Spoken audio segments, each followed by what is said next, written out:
जय हिंद दोस्तों, अभी आप एक वीडियो देख रहे हैं जिसमें देखा होगा कि ग्लेशियर में हमारे भारतीय सेना के जवान माइनस टेम्परेचर में किन परिस्थितियों में इस देश की सेवा कर रहे हैं, देश की सीमा की सुरक्षा कर रहे हैं। दोस्तों, इसके साथ ही एक गृह मंत्री जी ने आईटीबीपी के प्रोग्राम में कहा है कि सेना के जवानों का तनाव कम करना हमारी जरूरत है, हमारी प्रायोरिटी है और हमारी ये सरकार सैनिकों और अर्ध सैनिकों के उत्थान के लिए समर्पित है। बिल्कुल सही बात कही। और यह भी तीसरी बात कही कि मैं चाहता हूं कि मैं अब ऐसा रोस्टर तैयार कर रहा हूं कि सेना के जवानों या अर्ध सेना के जवानों इन्हें 100 दिन और 90 दिन अपने परिवार के साथ रहने का मौका मिले। आपकी घोषणा, गृह मंत्री जी की घोषणा पहले भी थी कि इन्हें पूरी छुट्टी मिली जाए, लेकिन उन्होंने कहा है कि जो फॉरवर्ड में है उनको मुख्यालय में लाया जाए ताकि अपने बच्चों के साथ रह सके, यानी 100 दिन।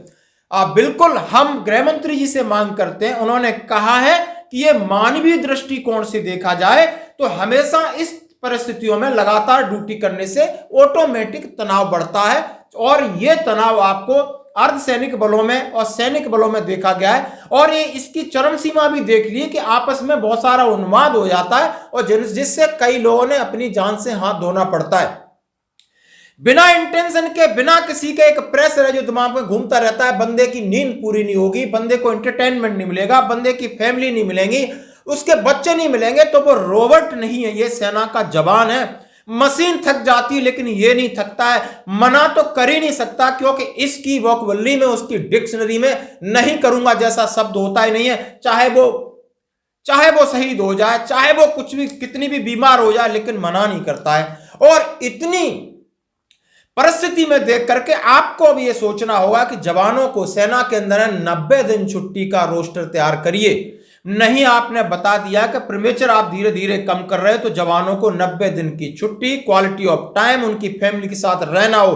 ट्रेनिंग के अलावा जितने एडमिनिस्ट्रेशन वर्क हैं, जितने फालतू वर्क हैं, जितने चापलूसी के वर्क हैं, जितने दिखावे के वर्क हैं, जितने चूना गेरू के वर्क हैं, जितना एक दूसरे को शोशाबाजी के काम है, ये बंद करना होगा। चाहे वो छोटी मोटी पार्टियां हो, चाहे दूसरे इवेंट्स हो, इधर फोकस करना है। इधर असली में आप मैन पावर को भी रिड्यूस करके आप चाहते हो कि मैं 90 दिन की छुट्टी कटा दूं, तो कहना और करने में जमीन आसमान का अंतर है। ये जब ही हो सकता है जबकि आप अपने यूनिट लेवल से, एक सेक्शन से लेवल से ये तय हो जाए कि मेरी लीव प्लान के अनुसार मेरे जवान इस इवेंट्स में ही भाग लेंगे। ये मर्जी नहीं कि हर एक 15 दिन बाद एक नया इवेंट खड़ा कर दो। लीव प्लानिंग नहीं कर सकती, सीओ साहब कितना भी चाहे छुट्टी नहीं कटा सकता।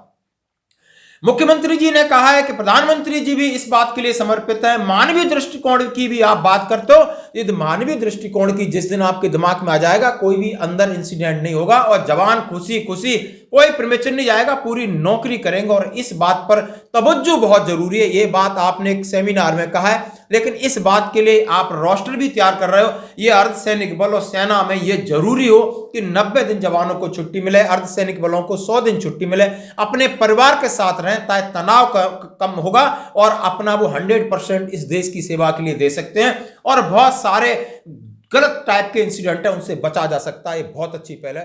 धन्यवाद।